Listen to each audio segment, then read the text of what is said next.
Halo, selamat pagi. Perkenalkan, nama saya Lawisya Laing. Saya mahasiswa Universitas Katolik Indonesia Santo Paulus Ruteng, Fakultas Kesehatan, Program Studi D3 Kebidanan. Baik, pada video kali ini saya akan mempraktekkan pemeriksaan fisik pada ibu hamil. Selamat menyaksikan. Selamat pagi Ibu. Perkenalkan, nama saya Bidan Evi. Kebetulan saya bidan yang bertugas di ruangan ini pada pagi hari ini. Baik Ibu, pada kesempatan ini saya akan melakukan pemeriksaan pada fisik Ibu dengan tujuan untuk mengetahui keadaan fisik pada Ibu. Bagaimana Ibu? Apakah Ibu sudah bersedia? Oke, baik Ibu. Baiklah teman-teman, setelah kita memperkenalkan diri kita kepada pasien, langkah selanjutnya di sini saya akan menyiapkan peralatan. Baik, peralatan yang perlu saya persiapkan di sini yang pertama ada stetoskop, tensimeter, sarung tangan steril, metrin, kemudian ada pengukur suhu atau termometer, kemudian ada refleks hammer, ada funduskop, ada lila. Setelah kita menyiapkan peralatan, langkah selanjutnya saya akan mencuci tangan. Tetapi sebelum saya mencuci tangan, saya akan melepaskan perhiasan yang ada di tangan. Mencuci tangan menggunakan 6 langkah. Bilas tangan di air bersih dan mengalir. Kemudian tuangkan sabun pada telapak tangan, bersihkan telapak tangan secara bergantian kiri dan kanan, punggung tangan, sela jari tangan, buku jari tangan, ibu jari secara bergantian, ujung jari tangan secara bergantian, pergelangan tangan, kemudian bilas kembali tangan di air bersih dan mengalir. Setelah itu mengeringkan tangan menggunakan handuk bersih dan kering. Setelah kita mencuci tangan, langkah selanjutnya kita menggunakan handscoon.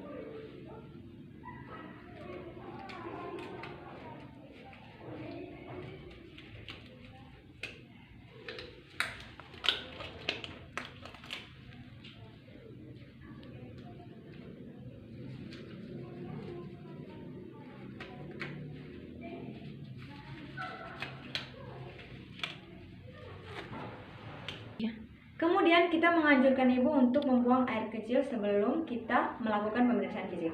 Ibu, jika ibu merasa ingin kencing, alangkah baiknya ibu buang kencing dulu, buang air kecil di kamar mandi terlebih dahulu. Oh, ibu tidak merasakan ingin membuang air kencing? Oke, baik ibu, silakan ibu duduk di sini.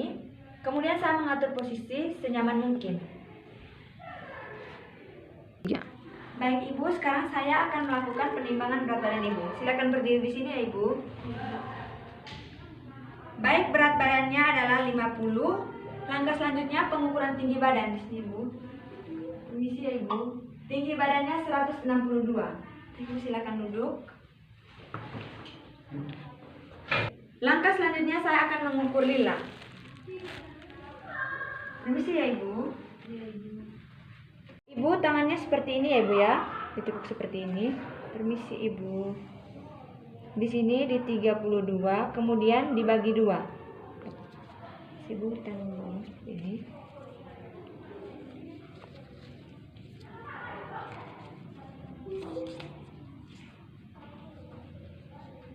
Baik Ibu, lila Ibu 23 cm. Kemudian kita melakukan pengukuran TTV. Yang pertama itu kita melakukan pengukuran pada suhu ibu menggunakan termometer. Permisi ya Ibu. Sambil mengukur suhu, kita melakukan pengukuran tekanan darah pada lengan Ibu.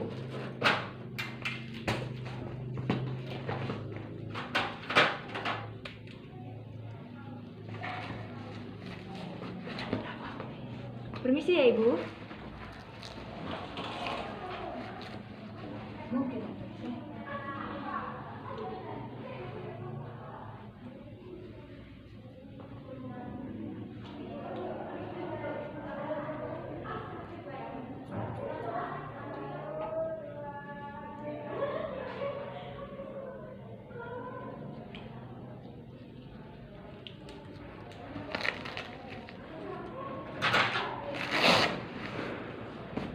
Baik Ibu, tekanan darahnya 120/80, darahnya normal. Kemudian kita melihat termometer, melihat suhu ibu. Baik, suhunya di sini 36,5 derajat Celcius. Suhunya normal. Setelah itu saya akan melakukan perhitungan pada pernapasan ibu selama 1 menit.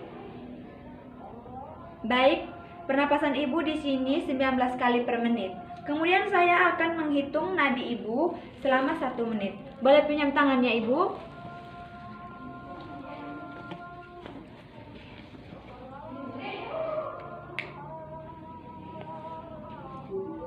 Baik, di sini hasil nadinya adalah 72 kali per menit. Nadinya normal. Setelah melakukan pengukuran TTV, langkah selanjutnya saya akan melakukan pemeriksaan kepala dan wajah pada ibu. Baik ibu, di sini saya akan memeriksakan kepala ibu terlebih dahulu. Permisi ya ibu. Yang perlu kita lihat atau perlu kita nilai di kepala ibu, kita melihat kebersihannya terlebih dahulu.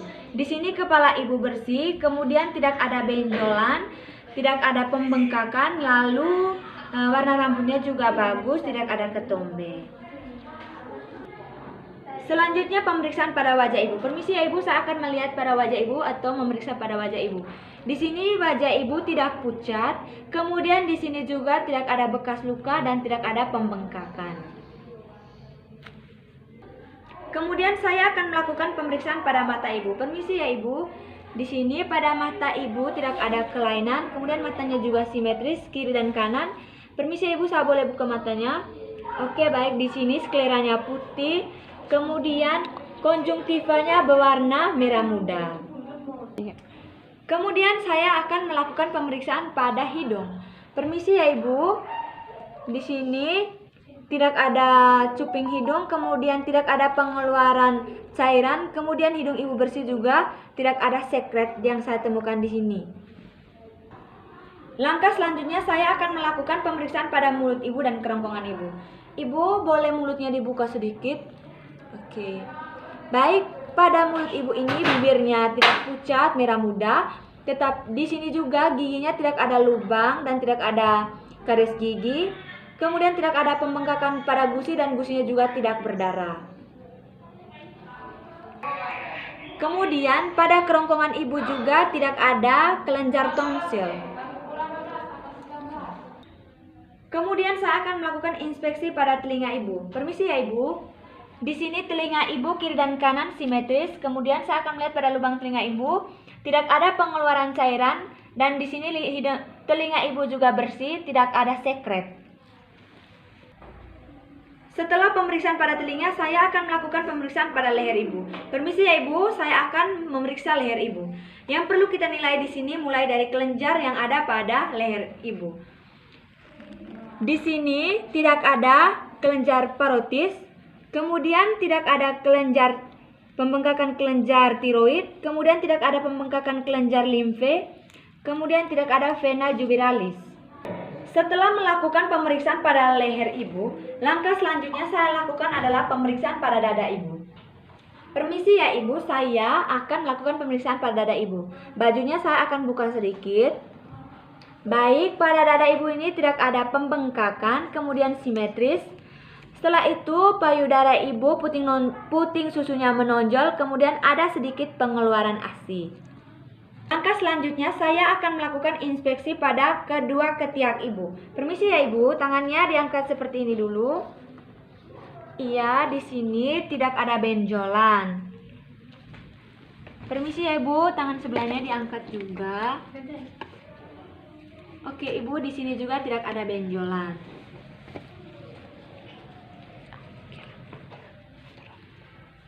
Langkah selanjutnya adalah pemeriksaan abdomen pada ibu.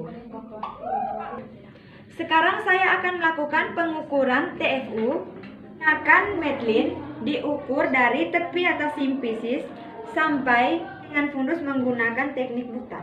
Teman-teman, yang dimaksud dengan teknik buta yaitu ininya ke atas.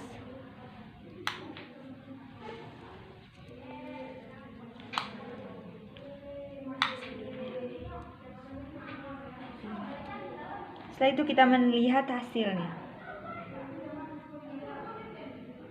Hasilnya di sini adalah 28. Setelah kita mengukur TFU, langkah selanjutnya saya akan melakukan palpasi Leopold 1 dengan cara meminta ibu kakinya ditekuk. Ibu kakinya ditekuk dulu. Setelah itu kita posisi kita menghadap ke ibu. Langkah selanjutnya kita melakukan palpasi Leopold 1 dengan meletakkan kedua tangan kita di bagian fundus untuk memastikan apa yang teraba di fundus.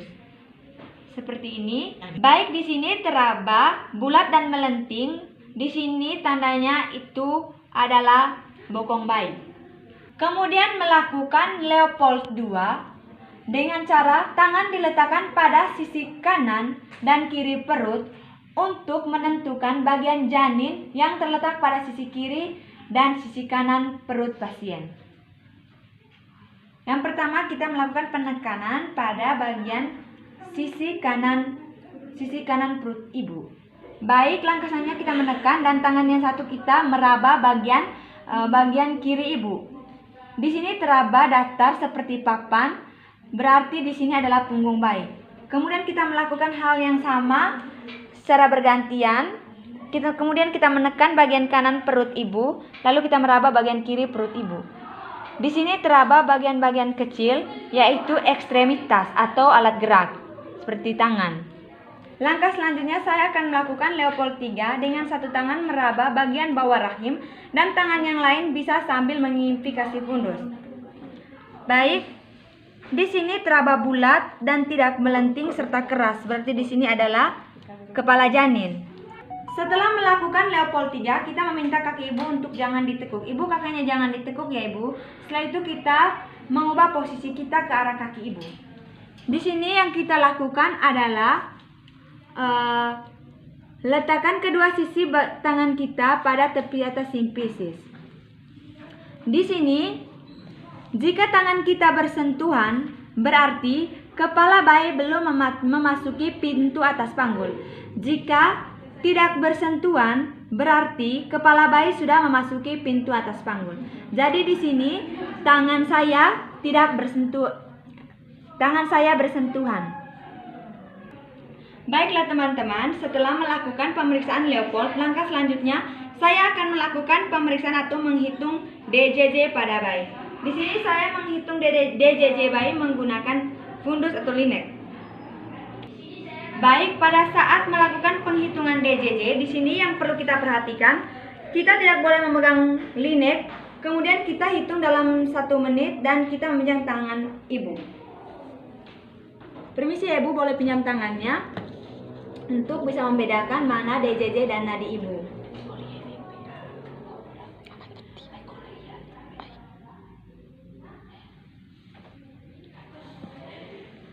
Baik, di sini DJJ-nya adalah 132 dalam batas normal. Ibu, sekarang saya akan melakukan pemeriksaan pada genitalia ibu dan anus ibu. Ini pemeriksaan agak sedikit privasi, tetapi saya harus melakukannya untuk mengetahui keadaan pada genitalia dan anus ibu. Permisi ya ibu. Di sini kita melakukan inspeksi pada vulva. Akan melakukan palpasi di sini apakah ada pembengkakan benjolan mulai dari klitoris, uretra, kelenjar skene atau kelenjar Bartoloni. Di sini tidak ada pembengkakan pada klitoris dan juga pada uretra. Warnanya juga tidak pucat dan tidak kebiruan. Baiklah teman-teman, langkah selanjutnya saya akan melakukan pemeriksaan pada anus ibu. Di sini pada anus ibu tidak terlihat ada cairan, kemudian tidak ada hemoroid. Pemeriksaan pada alat genitalia dan anus ibu. Langkah selanjutnya pemeriksaan pada ekstremitas ibu. Di sini kita melihat pada tangan ibu yang pertama. Di sini tangannya bergerak dengan baik, tangan kiri juga bergerak dengan baik, dan karena pada kukunya tidak pucat dan di sini merah muda. Kemudian di sini saya akan lakukan pada ekstremitas bawah atau pada kaki. Di sini tidak ada varises. Kemudian saya akan mengetuk menggunakan refleks hammer. Kita mengetuk pada bagian yang sedikit cekung. Di sini kakinya bergerak dengan aktif, berarti tandanya ibu tidak lumpuh dan tidak mengalami kelainan. Ibu, sekarang saya sudah melakukan pemeriksaan fisik pada ibu. Hasilnya dalam batas normal, mulai dari ujung kepala ibu sampai ujung kaki. Semuanya dalam batas normal. Nanti jika ibu merasa ada yang kurang nyaman, silakan ibu datang kembali ke puskesmas, atau tidak ibu kontak saja saya. Kemudian setelah saya menjelaskan hasilnya kepada ibu, saya akan merapikan peralatan.